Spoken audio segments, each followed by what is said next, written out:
स्वागत है, आपका स्वागत है। वक्तव्य प्रस्तुत कीजिए।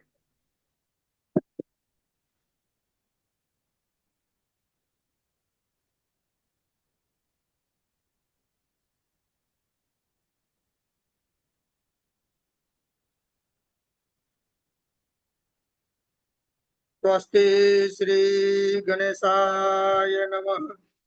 अस्मद् गुरुभ्यो नमः। अस्मद् परम गुरुभ्यो नमः। अस्मद् सर्व गुरुभ्यो नमः। श्री राधा कृष्णाभ्याम नमः। श्रीमते रामानुजाय नमः। लंबोदरम परम सुंदरमेकदंतम उद्यद्दिवाकर निभोज्वल कांति कांतम विघ्नेश्वरम सकल विघ्नहरम नमामि। शरीरं स्वरूपं ततो वा कलत्रं यशश्चारुचित्रं धनं मेरुतुल्यं मनश्चैन लग्नं श्रीगुरोरङ्घ्रिपद्मे ततः किं ततः किं ततः किं ततः किं नारायणं नमस्कृत्य नरं चैव नरोत्तमं देवीं सरस्वतीं व्यासं ततो जयमुदीरयेत्। जयतु जयतु देवो देवकी नन्दनोऽयं जयतु जयतु कृष्णो वृष्णिवंशः प्रदीपः। जयतु जयतु मेघश्यामलः कोमलाङ्गः। जयतु जयतु पृथ्वी भारनाशो मुकुन्दः। नमः परमहंस स्वादित चरण कमल चिन्ह मकरंदाय भक्त जनमानस निवासाय श्री रामचंद्राय कृष्णत्वदीय पद पंकज पंजरान्ते अद्यैव मे विशतु मानस राजहंसः। प्राण प्रयाण समये कपवात पित्तः कंठावरोधन विधौ स्मरणं कुतस्ते। बरहापीडं नटवर वपुः कर्णयोः कर्णिकारं बिभ्रदवासः कनककपिसंवैजयन्तीं च मालाम् रन्ध्रान् वेणोरधर सुधया पूरयन् गोपवृन्द बृन्दारण्यं स्वपदरमणं प्राविशद गीतकीर्ति करारविन्देन पदारविन्दं मुखारविन्दे विनिवेशयन्तम् भटस्य पत्रस्य पुटे शयानं बालं मुकुन्दं मनसा स्मरामि। रामाय रामभद्राय रामचंद्राय वेदसे रघुनाथाय नाथाय सीताया पतये नमः। लक्ष्मीनाथ समारंभां नाथयामुनि मध्यमाम् अस्मदाचार्य पर्यन्तां वन्दे श्री गुरु परम्पराम्। अंजनानंदनं वीरं कपि समक्ष हंतारं वन्दे लंका भयंकरम्। जय जय श्री राधा रमण जय जय नवल किशोर जय गोपी चित चोर प्रभु जय जय माखन चोर। मूकं करोति वाचालं पंगुम लंघयते गिरिं यत् कृपा तमहं वन्दे परमानंद माधवम। भक्ति भक्त भगवंत गुरु चतुर नाम बपु एक इनके पद बंधन किए नासत विघ्न अनेक। बोलिए वृंदावन बिहारी लाल की जय। सुखदेव भगवान की जय। भागवत महापुराण की जय। जय जय राधे श्याम। अनंतानंत कोटि ब्रह्मांड नायक अचिंत कल्याण गुणगण निधान सर्वेश्वर सर्वाधिपति अकारण करुणा वरुणालय अकारण करुणा कारक सकल जन कल्य सापहारक प्रात ब्रह्म सच्चिदानंद घन अनंत कोटि कंदर्प दर्प दलन पटियान निर्गुण निराकार सगुण साकार जगदैक बंधु करुणैक सिंधु सच्चिदानंद घन परमात्मा श्री कृष्ण के युगल चरणों में दास का बारंबार प्रणाम। उनकी आह्लादनी शक्ति प्राण प्रिया जगत बंधनी जगन माता भगवती राधा रानी के युगल चरणों में दास का बारंबार प्रणाम। समुपस्थित भक्तगण, भागवत कथा अनुरागी सज्जनों, मातृशक्ति भगिनी बांधवों एवं सूक्ष्म से सूक्ष्मतम रूप में जो इस चराचर संसार में भगवान के भक्त विराजमान हैं, उनके चरणों में बारंबार दास का प्रणाम। श्रीमद् भागवत भगवान की कथा भारत भूमि को पवित्र करती है। भारत भूमि तो भगवान की लीला स्थली है। भगवान विविध रूपों में इस धरती पर आते हैं और अपनी लीला करके पुनः अपना स्वरूप संवरण कर लेते हैं।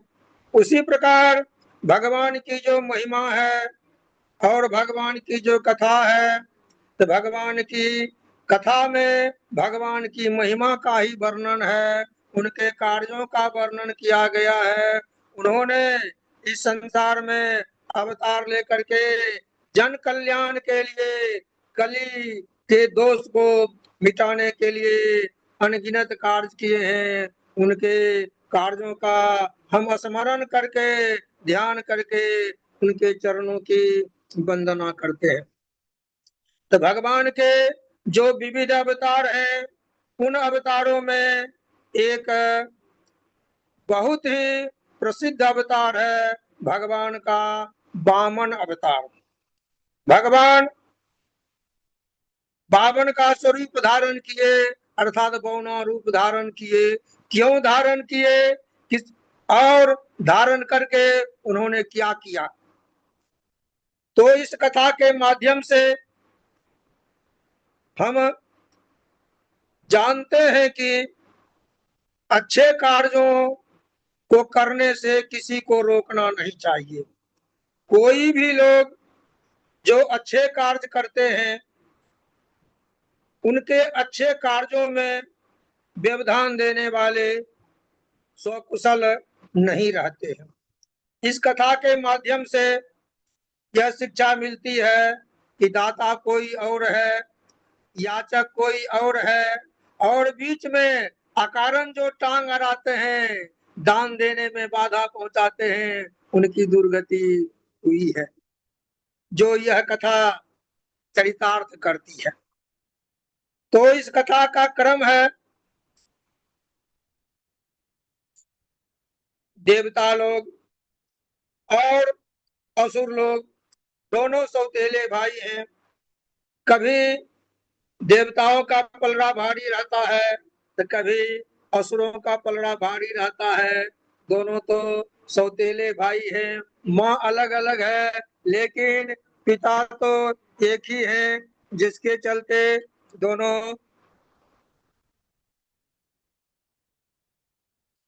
दोनों भाई हैं और भाई में तो झगड़ा होते ही रहता है। जब दुर्वासा के साप से देवराज इंद्र श्रीहीन हो गए थे और भगवान विष्णु के शरण में गए, भगवान ने उन्हें समुद्र मंथन करने की सलाह दी। समुद्र मंथन के पश्चात बहुत 14 रत्न निकले। अंत में अमृत का कलश लेकर के धन्वंतरी जी आए। अमृत को लूटने में असुर लोग आगे रहे, देवता लोग कमजोर पड़ रहे हैं। तो भगवान नारायण का ध्यान किया। भगवान नारायण मोहिनी का अवतार लेकर के देवताओं की मदद करने लगे। असुरों को, दानवों को उन्होंने मोहित कर दिया।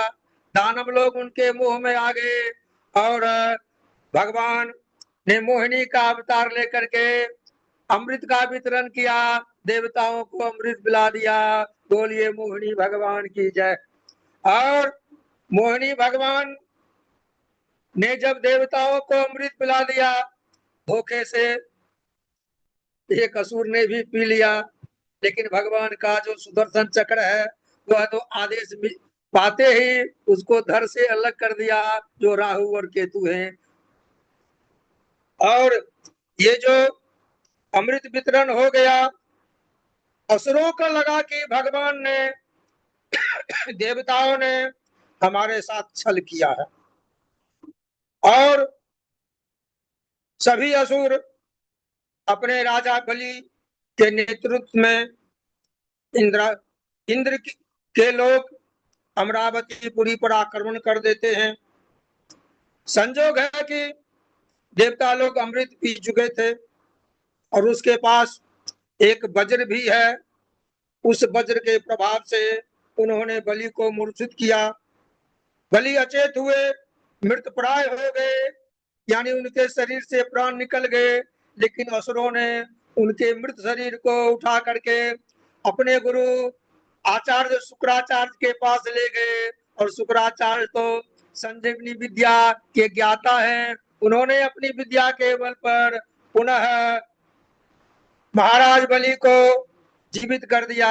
जब पुनः महाराज बलि जीवित हुए तो उन्हें अपने गुरु की भक्ति पर विश्वास हो गया। गुरु के चरणों की सेवा में लगे रहे। हर प्रकार से ब्राह्मणों को उन्होंने संतुष्ट किया। भृगुवंशी जितने भी ब्राह्मण थे वे राजा बलि से बहुत प्रसन्न हुए। राजा बलि को उनके गुरु ने विश्वजीत नामक यज्ञ कराया। उस यज्ञ का प्रभाव ऐसा रहा कि अग्निकुंड से दिव्य रथ निकले, दिव्य घोड़े निकले, 2 दिव्य धनुष बाण निकले, और 2 तरकस जो कभी खाली होने वाला बाणों से नहीं था वह निकला, और तरह तरह के अस्त्र शस्त्र आयुध निकले। और उस समय प्रहलाद जी स्वयं आते हैं और राजा बलि को कभी भी नहीं मुरझाने वाला माला पहनाते हैं। वह तो शोभा संपन्न हो गया, उसका मस्तक चमकने लगा। दिव्य शोभा से संपन्न होकर के राजा बलि अपने गुरु से अनुमति लेने गया, और उसके गुरु ने उन्हें शंख प्रदान किया, और जो बहुत विजय दिलाने वाला, जय घोष करने वाला शंख प्रदान किया, और गुरु की अनुमति लेकर के पुनः देवताओं की राजधानी अमरावती पर आक्रमण कर दिया। जब देवताओं की राजधानी अमरावती पर आक्रमण हो गया, देवराज इंद्र बलि के दिव्य शक्ति को देखकर भयभीत हुए। देवता लोग त्राहि त्राहि करने लगे। वे समझने लगे कि अभी राजा बलि हमसे बहुत ताकतवर है, उससे युद्ध करने में हम सक्षम नहीं होंगे। इसलिए अपने गुरु के पास जाते हैं और गुरु बृहस्पति से परामर्श करते हैं कि हे गुरु जी, अभी तो राजा बलि बहुत शक्तिशाली है, हम क्या करें, कुछ उपाय बताइए। गुरु ने कहा कि अभी राजा बलि के ऊपर ब्राह्मणों की महती कृपा है, गुरु की परम कृपा है। अभी राजा बलि को पराजित करना किसी के बस में नहीं है। कभी भी अभी जब कभी समय का फेर होगा, समय पलटेगा, और जब राजा बलि के ऊपर गुरु की कृपा हटेगी, गुरु नारुष्ट होंगे, तभी राजा बलि को हराना संभव है। अभी एक ही उपाय है कि सभी देवता लोग छिप जाएं, और छिप कर रहें। देवराज इंद्र समझ गए कि गुरुजी ठीक कह रहे हैं। अभी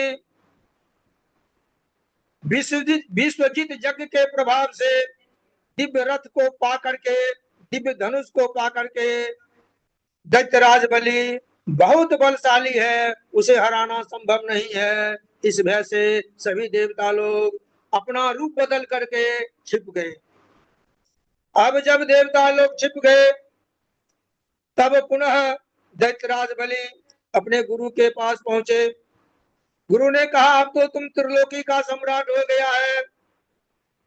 और गुरु ने 100 अश्वमेध यज्ञ राजा बलि से कराया। 100 अश्वमेध यज्ञ जो कर लेता है वह तो इंद्र की गद्दी को पाने का अधिकारी हो जाता है। वह सीधे इंद्र हो जाता है। और देवराज इंद्र तो स्वयं भागे हुए हैं, गद्दी भी खाली पड़ी हुई है। और अश्वमेध यज्ञ के प्रभाव से देवराज इंद्र के स्थान पर राजा बलि इंद्र बन जाते हैं। अब जब सभी देवता लोग मारे मारे फिर रहे हैं तो देवताओं की जो माँ है अदिति बहुत दुखी है। अदिति अपने पुत्रों के दुख से दुखी है क्योंकि उनके पुत्र भटक रहे हैं, उनके पुत्रों के घर द्वार छीन लिए गए हैं, उनके राज्य पर असुरों का अधिकार हो गया है। तो माता अदिति दुखी है। और एक दिन माता अदिति अपने पति भगवान कश्यप से प्रार्थना करती है, हे भगवान आप तो समर्थ हैं, आप हमें कुछ ऐसा उपाय बतावें जिससे हमारे जो पुत्र हैं जो अभी दर दर भटक रहे हैं उन्हें अपना पुनः घर द्वार प्राप्त हो जाए, उन्हें अपनी गद्दी उन्हें प्राप्त हो जाए, उन लोगों को स्वर्ग का राज मिल जाए। ऐसा कुछ उपाय बताइए। कश्यप ऋषि तो बहुत ज्ञानी है। उन्होंने भगवान का ध्यान किया, कहा नारायण की क्या इच्छा। और भगवान का ध्यान करके उन्होंने माता अदिति को कहा कि हे देवी, हे कल्याणी, समय का फेर है, कभी असुर बलवान हो जाते हैं तो कभी देवता बलवान हो जाते हैं, कभी असुर का साम्राज्य हो जाता है तो कभी देवों का साम्राज्य हो जाता है। ठहरे तो दोनों भाई ही, लेकिन आपका कष्ट हम दूर करने का कोई उपाय सोचते हैं। तो महर्षि कश्यप ने अदिति को, जिनके पुत्र दर दर भटक रहे हैं, पयोव्रत करने की सलाह दी। पयोव्रत, पय मने दूध होता है, अब व्रत तो व्रत सब लोग जानते हैं, तो पयोव्रत करने की सलाह दी। और यह जो पयोव्रत है यह 12 दिनों तक चलता है। 13वां दिन इस व्रत का उद्यापन होता है। तो व्रत कब करना है, कैसे करना है, विधि विधान महर्षि कश्यप अदिति को समझाते हैं। कहते हैं फाल्गुनस्यामले पक्षे द्वादशाहं पयोव्रत, फाल्गुनस्यामले पक्षे द्वादशाहं पयोव्रत, अर्चयेदरविन्दाक्षं भक्त्या परमयान्वित। फागुन का एक महीना है और उसके शुक्ल पक्ष की जो द्वादशी तिथि है, यानी फागुन शुक्ल पक्ष प्रतिपदा से लेकर द्वादशी तक जो यह 12 दिन का समय है, इसमें पयोव्रत करने का विधान है। अर्थात फाल्गुन कृष्ण अमावास्या को किसी पवित्र तीर्थ में स्नान कर लिया जाए और उसके बाद फाल्गुन शुक्ल प्रतिपदा से लेकर फाल्गुन शुक्ल द्वादशी तक पयोव्रत किया जाए। तो पयोव्रत में केवल दूध का आहार लेना है और भगवान नारायण की पूजा करनी है, भगवान नारायण का ध्यान करना है और भगवान का जो द्वादश अक्षर का जो मंत्र है, ओम नमो भगवते वासुदेवाय, ओम नमो भगवते वासुदेवाय, इस मंत्र का जप करना है पूर्णतः विधि विधान के साथ। जब तक व्रत चलता रहेगा हम झूठ संभाषण नहीं करेंगे, उच्छिष्ट भोजन ग्रहण नहीं करेंगे, मन में भगवान के चिंतन के अतिरिक्त अन्य किसी का चिंतन नहीं करेंगे। इस प्रकार और द्वादशी को भगवान की पूजा करेंगे, त्रयोदशी को व्रत का निस्तार होगा। कश्यप के बताए गए व्रत को विधि विधान पूर्वक अदिति माता ने की, और जब द्वादशी तिथि को भगवान की अर्चना के साथ व्रत समाप्त होने वाला था, भगवान अदिति की पूजा से प्रसन्न हुए, उनके भोग से प्रसन्न हुए, उनकी सेवा से प्रसन्न हुए, उनकी आराधना से प्रसन्न हुए, और अदिति के मन में जो बातें चल रही हैं, उनके मन में भगवान से जो मांगने की इच्छा हो रही है उसको देने के लिए भगवान नारायण स्वयं अदिति के पास पहुंचते हैं। अदिति प्रेम विह्वल हो जाती है और साष्टांग दंडवत करती है, जबकि स्त्रियों को दंडवत करने का अधिकार नहीं है, यानी हाथ जोड़कर प्रणाम कर, लेकिन प्रेम विह्वल होने के कारण माता आदित्य ने भगवान के चरणों में झुककर प्रणाम किया। भगवान ने आदित्य के मन की बात समझकर कहा कि हे माता, आपके मन में जो प्रश्न है वो मैं जान रहा हूं, लेकिन अभी का जो समय है वह देवताओं के लिए अच्छा नहीं है। जिस समय देवताओं के लिए अच्छा समय आएगा उस समय हम आपके पुत्र के रूप में आएंगे और आपके पुत्रों का हित करेंगे। अभी राजा बलि से लड़कर जीतना संभव नहीं है, इसलिए हम दूसरा उपाय सोच करके आपके पुत्रों की भलाई करेंगे, अर्थात राजा बलि के आगे हाथ पसारेंगे, उनसे भिक्षा मांगेंगे और भिक्षा के रूप में त्रिलोकी का राज्य मांग लेंगे और आपके पुत्रों को दे देंगे। इससे आपके पुत्र प्रसन्न हो जाएंगे। माता भी प्रसन्न हो गई और समय की प्रतीक्षा करने लगी। भगवान अंतर्धान हो गए।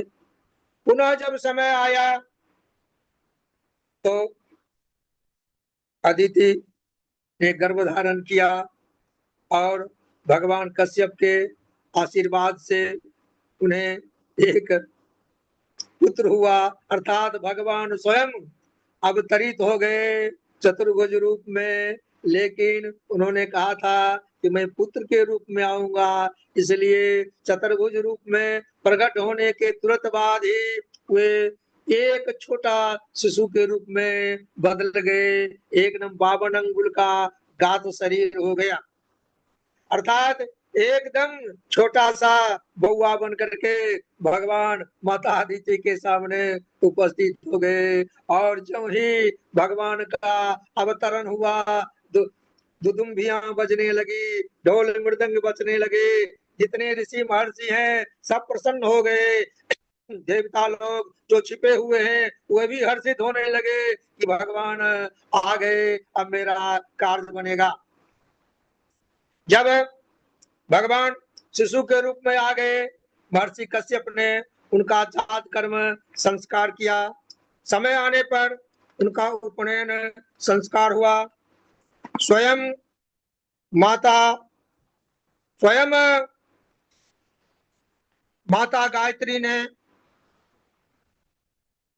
माता गायत्री के अधिष्ठात्री देव सविता ने उन्हें गायत्री मंत्र दिया। देवगुरु बृहस्पति ने उन्हें यज्ञोपवीत दिया। माता अदिति ने कौपिन दिया। धरती माता ने मृग चर्म दिया। चंद्रमा ने पलाश दंड दिया और ब्रह्मा जी ने अपने कमंडल से एक दिव्य कमंडल निकाल करके भगवान वामन को समर्पित किया। यक्षराज कुबेर ने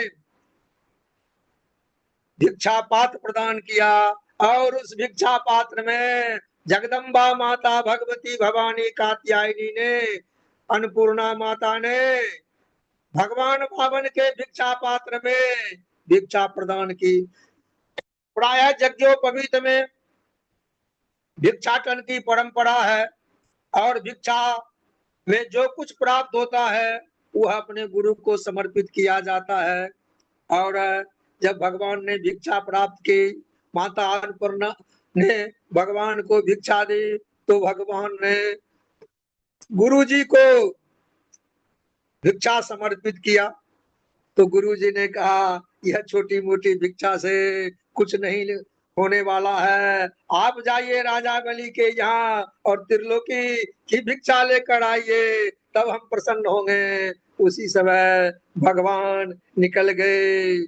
छोटा रूप है, माथे पर एक छतरी रखे हुए हैं, एक हाथ में कमंडल है और मृग चर्म लपटे हुए हैं, मूंज मेखला पहने हुए हैं, दिव्य स्वरूप है। लगता है कि बाल सूरज का प्राकाट हो गया है। वे निकल गए और नर्मदा नदी के उत्तरी तट पर भृगु कच्छ नाम का एक स्थान है जो अभी भरूची के रूप में प्रसिद्ध है। वहां पर राजा बलि यज्ञ कर रहा है और उसी राजा बलि के यज्ञ स्थल पर भगवान पहुंच जाते हैं। भगवान को देख करके तो राजा बलि को लग रहा है कि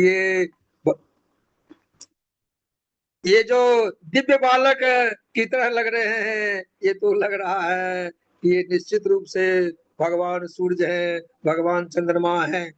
उनको देख करके, उनकी तेज को देख करके, उनके बाल स्वरूप को देख करके राजा बलि खड़ा हो जाता है और हाथ जोड़ करके प्रार्थना करता है, स्वागतम ते नमस्तुभ्यं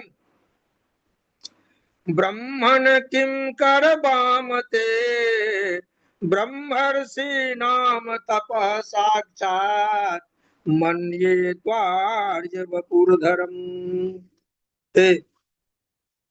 बाल स्वरूप वामन के रूप में, छोटे रूप में दिखने वाले और ब्रह्म तेज से संपन्न लगता है कि साक्षात ब्रह्मर्षियों का जो तपस्या है और ब्रह्मर्षियों की जो तपस्या है वह तपस्या ही मूर्त रूप में प्रकट हो, अर्थात ब्रह्मर्षियों की जो तपस्या है वह तपस्या शरीर धारण करके मेरे यज्ञ स्थल पर आ गए हैं। मैं तो बहुत भाग्यशाली हूँ, इस तरह दिव्य स्वरूप वाले ब्राह्मण मेरे यज्ञ में पधारे हैं और ऐसे दिव्य स्वरूप वाले ब्राह्मण को मैदान में क्या नहीं दे दूं। इस प्रकार राजा बलि बहुत उल्लसित होता है, खुश होता है, कहता है कि हे ब्राह्मण बोलिए मैं आपको क्या दूं। हजारों की संख्या में गाय चाहिए तो गाय मैं देने के लिए तैयार हूँ, यदि सोना चांदी चाहिए वह देने के लिए तैयार हूँ, यदि आप मेरा राज्य भी ले लेंगे वह देने के लिए भी तैयार हूँ। बोलिए आपको क्या चाहिए, आप बहुत छोटे रूप में हैं, यदि आप विवाह करना चाहते हैं तो आपके योग्य छोटी कन्या खोज करके मैं आपका विवाह भी करवा सकता हूँ। बोलिए आपको चाहिए क्या। इस प्रकार बलि ने भगवान वामन को दान स्वरूप में बहुत कुछ देने का वादा कर रहा है, कह रहा है कि आप तो मांगिए आपको क्या चाहिए। पूछा कि हे ब्राह्मण आपको देख करके तो मैं भूल ही गया, आपका परिचय लेना भी भूल गया, बताइए आप कौन है, आपके माता पिता कौन है, आपके रक्षक कौन है, आपके आपका गोत्र क्या है और आप रहते कहाँ हैं। तो भगवान बावन ने राजा बलि को जवाब दिया कि जो तुम पूछ रहे हो सब अज्ञात है। मेरा घर तो अखिल सृष्टि है, पूरे ब्रह्मांड में मेरा घर है, मेरा कोई रक्षक नहीं है, मैं अनाथ हूँ, अर्थात मेरा कोई नाथ नहीं है। मैं अपना क्या बताऊं कि तो मेरे तो अनेक जन्म हैं और अनेक जन्म में अनेक माता पिता हैं, तो मुझे अब कुछ स्मरण नहीं है। इसलिए मैं जिस रूप में दिख रहा हूँ बस वही हूँ, एक छोटा ब्राह्मण हूँ और भिक्षा तो मैं लेता नहीं हूँ।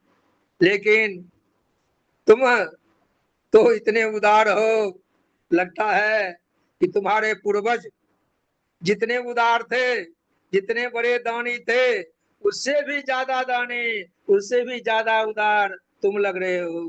तुम्हारे दादा प्रहलाद भगवान के परम भक्त थे और उनके पुत्र विरोचन हुए तुम्हारे, और उनके पुत्र तुम हुए, तो दानी तो तुम्हारे खानदान में एका पर एक हैं। लेकिन लगता है कि अपने पूर्वजों को भी तुम दानशीलता में पीछे कर दोगे। दान देने की जो इतनी ललक है, यहाँ तक कि जब तुम्हारे पूर्वजों से आयु की भिक्षा मांगी गई थी, आयु दान में मांगा गया था, तो तुम्हारे पूर्वजों ने यह जानते हुए भी यह जो ब्राह्मण है ये ब्राह्मण नहीं है, देवता ब्राह्मण के रूप में आए हैं, तो इंद्र को भी ब्राह्मण के रूप में देख करके उन्हें अपनी आयु दान में दे दी थी। तो तुम्हारे पूर्वज तो इतने उदार हैं, तुम तो दानी यानी खानदानी दानी हो। तुम्हारे दानशीलता के ऊपर कोई भी उंगली नहीं उठा सकता है।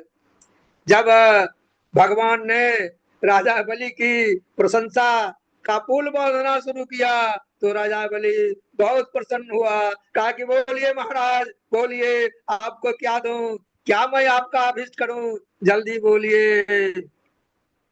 तो भगवान ने कहा, मैं तो कुछ लेता नहीं हूँ, लेकिन तुम्हारी दानशीलता को देख करके, तुम्हारी उदारता को देख करके मुझे ऐसा लग रहा है यदि मैं तुमसे कुछ नहीं लूं, तुमसे कुछ नहीं मांगू, तो तुम प्रसन्न नहीं होगे, तुम नाराज हो जाओगे। तुमको लगेगा कि मेरे इतना दानी के द्वार पर से एक ब्राह्मण बिना कुछ लिए हुए चला गया, तुम्हें कष्ट नहीं हो, इसलिए मुझे तो तुमसे कुछ न कुछ लेना ही पड़ेगा। देवराज दैत्यराज बलि बोले, हाँ जल्दी जल्दी बोलिए, जल्दी बोलिए।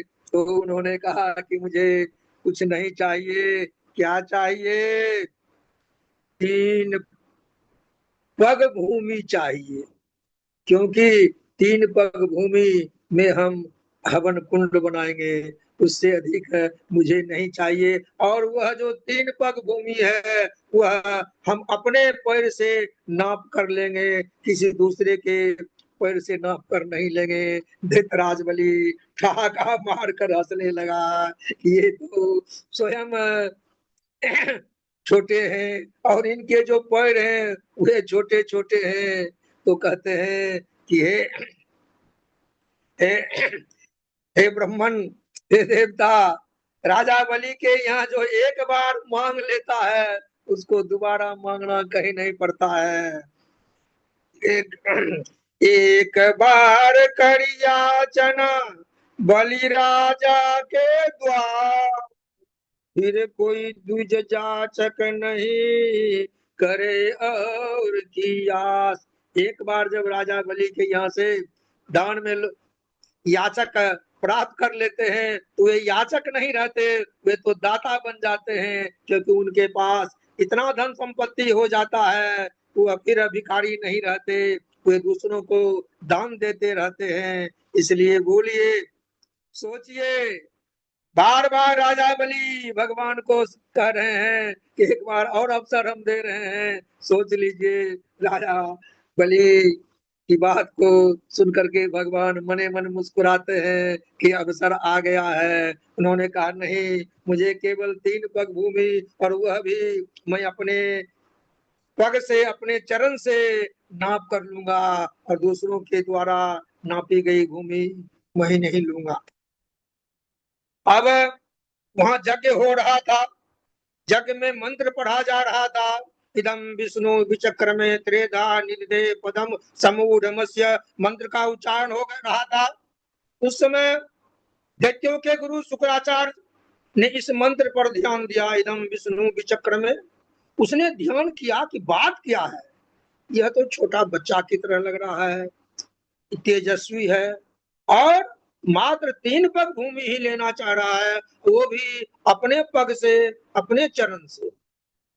उन्होंने दैत्यराज बलि के गुरु शुक्राचार्य ने ध्यान किया, आंख बंद करके देखा, तो पता चल गया कि तो स्वयं भगवान है, और क्षीर सागर से निकल करके दौरे दौरे देवताओं का कार्य करने के लिए आए हैं। तुरंत बलि से कहा कि राजन, तुम धोखे में मत रहो, यह दूसरा कोई नहीं है, भगवान नारायण है, तुमको छलने आए हैं, तुमसे सब कुछ ले लेंगे, तो और दान को रोको। तो राजा बलि गुरु से कहते हैं कि नहीं, मैंने तो वचन दे दिया, और जब वचन दे दिया तो उसे हम वापस नहीं ले सकते हैं।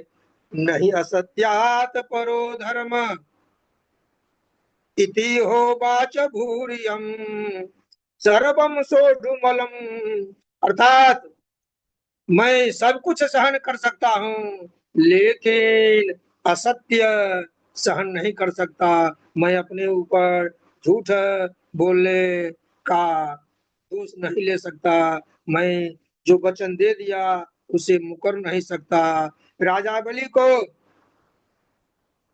आचार्य गुरु समझाते हैं कि देखो, 8 जगहों पर झूठ बोलने से झूठ बोलने का दोष नहीं लगता है। 8 जगह है जहां एक बार यदि कोई झूठ बोलता है तो झूठ बोलने का जो मिथ्या दोष है, मिथ्या भाषण का जो दोष है, वह दोष नहीं लगता है। वे 8 जगह कौन कौन है? स्त्रीषु नरम विवाहे च भृत्यर्थे प्राण संकटे गो ब्राह्मणार्थे हिंसायां नानृतम स्यात् जुगुप्सितम्। अर्थात 8 जगह क्या क्या है? स्त्रीषु, स्त्रियों के सामने लोग सही बात नहीं बोलते हैं, और यदि एक बार मिथ्या बोल दिए तो उसका दोष नहीं लगता है। और हास परिहास में, विनोद में यदि झूठ बोलते हैं तो उसका भी दोष नहीं लगता है। और यदि किसी कन्या का विवाह है तो उस कन्या के विवाह में, कन्या के सौंदर्य के संबंध में यदि कुछ झूठ बोलना पड़ता है तो उसका भी दोष झूठ बोलने वाले को नहीं लगता है। स्त्रीषु नर्म विवाहे च वृत्त्यर्थे, यदि रोजगार पर संकट है तो उसमें भी झूठ बोलने पर मिथ्या दोष नहीं, मिथ्या संभाषण का दोष नहीं लगता है। प्राण संकट आ जाए, किसी का भी कोई भी जीव यदि संकट में पड़ जाता है तो उसके प्राण जाने का भय होता है, तो किसी को बचाने के लिए झूठ बोला जा सकता है। गाय ब्राह्मण, गो ब्राह्मणार्थे, गायों की रक्षा के लिए, ब्राह्मणों की रक्षा के लिए यदि झूठ बोला जाता है तो झूठ बोलने का दोष नहीं लगता है। ये जो 8 स्थल है, इन 8 स्थलों पर बोला गया झूठ झूठ नहीं होता है, इससे झूठ बोलने का दोष वक्ता को नहीं लगता है। इसलिए आप तुरंत कह दीजिए कि मैं दान में कुछ देने वाला नहीं हूँ। लेकिन देवराज, लेकिन दैत्यराज बलि गुरु के सलाह को नहीं मानते हैं, और कहते हैं कि नहीं नहीं, ऐसा मैं कर नहीं सकता हूँ।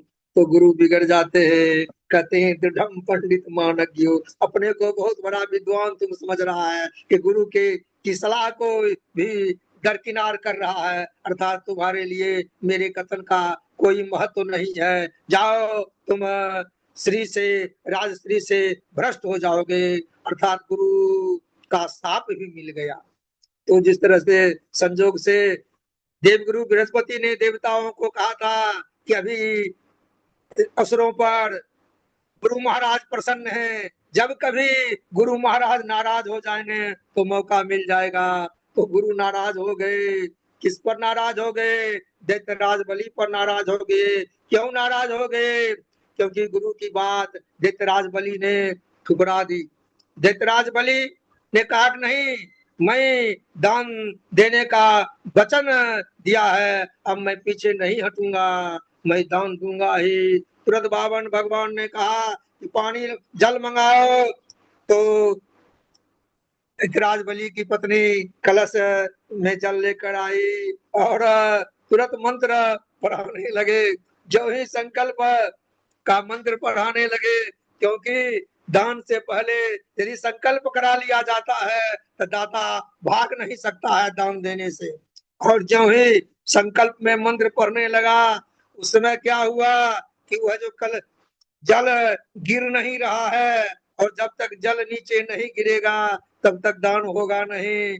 तो शुक्राचार्य जी सोचने लगे कि मैं यदि किसी न किसी रूप में इस दान में बाधक बनता हूँ तो मेरा जो दैत्यराज बलि है वह ठगने से, ठगे जाने से बच जाएगा। तो दैत्यराज बलि जिस टोटी वाले घड़े से संकल्प कर रहे थे, उसके मुख में जा करके सूक्ष्म रूप से बैठ जाते हैं, पानी गिरता नहीं है, दान हो नहीं रहा है। अंतर्यामी बावन भगवान समझ जाते हैं यह गुरु शुक्राचार्य की करतूत है। वे एक कुशा लेते हैं और उसके करे वाले हिस्से से उस टोटी में डालते हैं, कहते हैं कि इसकी नली जाम हो गई है, कुछ कचरा फंस गया है, इसको तुरंत हम साफ कर देते हैं। ज्यों ही उसने कुछ की नोक से उस नली को साफ किया, उस समय शुक्राचार्य जो भीतर में बैठे हुए थे उनकी एक आंख चली गई। कहा गया है, कुशाग्र भिन्न चनुते तोयो पात्रात बहिर्गतो मुनि संप्राप्ताय संप्रापात वैक्लव्यम सद्यो दानस्य वारणात्।